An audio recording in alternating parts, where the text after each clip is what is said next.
Hello, everypony. It's Fluttershy169 here, bringing to you Dreaming of Drowning by Broken Hero 0409. In this story, Fluttershy and friends are enjoying a nice post-formal occasion picnic. Things start to go wrong, though, when Fluttershy decides to take a nice swim in a nearby lake. This is a grim, sad story with the light shipping towards the end. I've skimmed through a little bit of it, and it seems pretty good so far, so let's just jump right in and see what you all think. Twilight, would you pass me the jam, please? Fluttershy asked. Twilight nodded and floated the jar of grape jam over to the Pegasus pony while still paying attention to the business argument between Applejack and Rarity.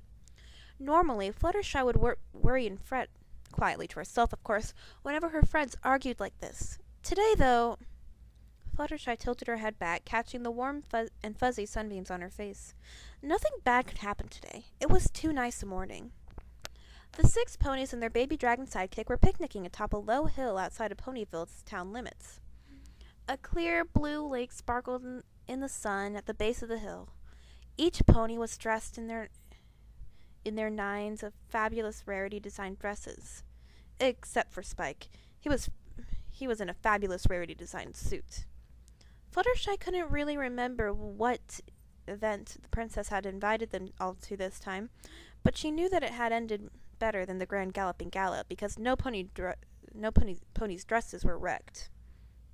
Actually, mused Fluttershy, maybe formal dresses weren't the best choice for this type of outing. They would sweat through their dresses, and Rarity would be upset. She looked like she was having such a nice argument with Applejack, too. Not wanting to ruin anything, Fluttershy kept still. Pinkie, Rainbow Dash, and Spike had their heads together, probably planning some epic prank. Sometimes Fluttershy wished she wasn't always so meek.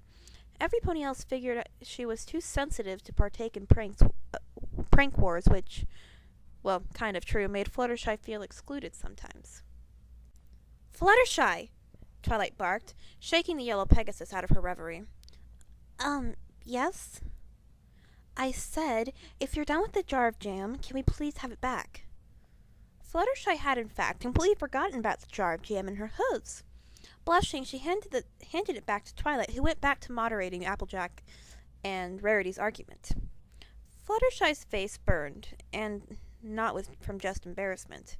The sun, just moments ago a cheerful, pleasant warmth, was now a scorching, hateful blaze. Her dress, ordinarily quite breezy, now felt tight and choking. No pony else seemed to mind the heat, just her. Well, she thought, every pony else seems to be handling it okay. And I will too. It's completely fine.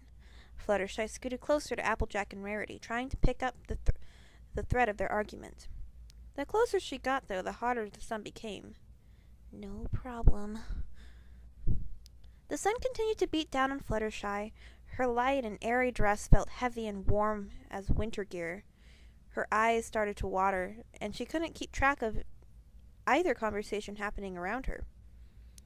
All at once, she found it hard to breathe. Gasping, Fluttershy stood up.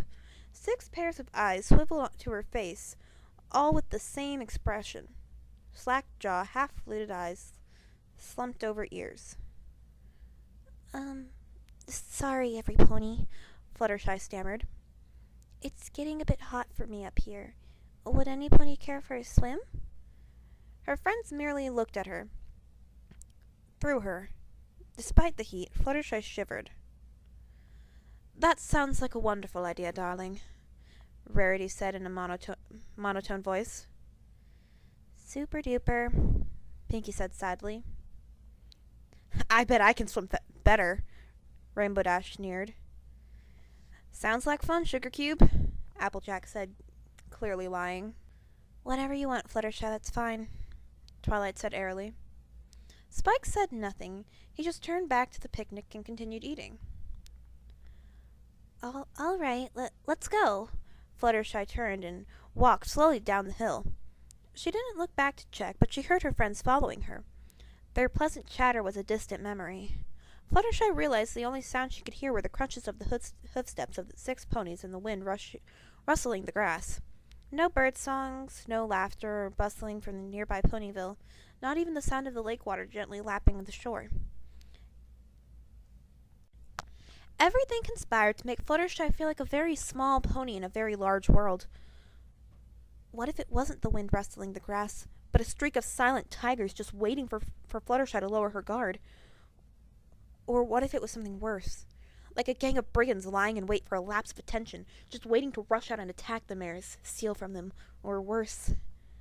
The thought of the... And throughout the whole walk down the hill, the sun burned down on Fluttershy. Sweat poured from her mane, down her forehead and into her eyes.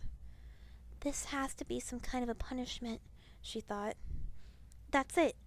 What if, far from being the kind-hearted joker she pretended to be, what if Princess Celestia still carried a grudge against Fluttershy for Phoenix snapping her beloved pet Pomonia? And she somehow influenced her friends into helping. Fluttershy imagined the Sun Princess floating high above, glaring down with the mercilessly furious burning eyes. She could already feel the feathers on her folded wings start to singe. She could feel her hooves start to blister, which shouldn't be possible. She could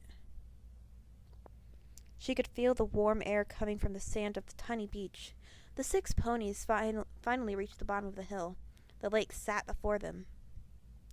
There was still no sound, other than the wind on the grass shifting. Fluttershy looked back over her shoulder. Her 5 best friends were standing on the edge of the grass, just shy of the beach, looking at her expectantly. After a frozen, timeless moment, Twilight spoke. Well, aren't you going to get in? It was your idea, Applejack said. Should be fun, Pinkie Pie sang. Rainbow Dash's cocky body language spoke of her disbelief that Fluttershy would actually go through with it. Mind the dress, Rarity added. Of course, I just wish it wasn't so hard to get in and out of, Fluttershy said with a faint smile. It vanished as soon as she realized what she said. Oh my, Rarity, I'm sorry. I didn't mean to say... That is, I love wearing it, but, Fluttershy gabbled on. Usually when something like this happened to set her off, some pony would tell her to stop and relax, or to stop apologizing, but this time they just kept watching her, as if she were some mildly interesting magic trick.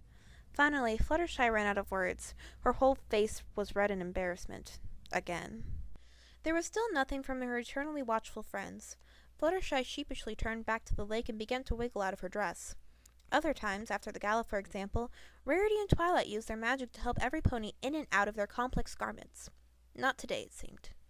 The air on the beach was filled with the heavy rustle of cloth, the little grunts and gasps Fluttershy made, and the sound of the wind in the grass. Inside her dress, all Fluttershy could hear were the rustles and the occasional straining and popping of seams. Disrobing was tricky when you couldn't count on the unicorn's magic or an earth pony's muzzle dexterity. As she flailed around in the sand, Fluttershy could feel the pressure of her friend's gaze. She hated when other ponies watched her, especially when she couldn't see them back. Blinking around after finally getting her dress over her head and untangled from her mane, Fluttershy realized she had stumbled around to find her friends' faces. They hadn't moved, and they were looking at her with a combination of boredom and expectation. None of them made any sort of move to get out of their own dresses. Okay, Fluttershy said, stumbling around and walking towards the lake. You mares can join me whenever you want, I suppose.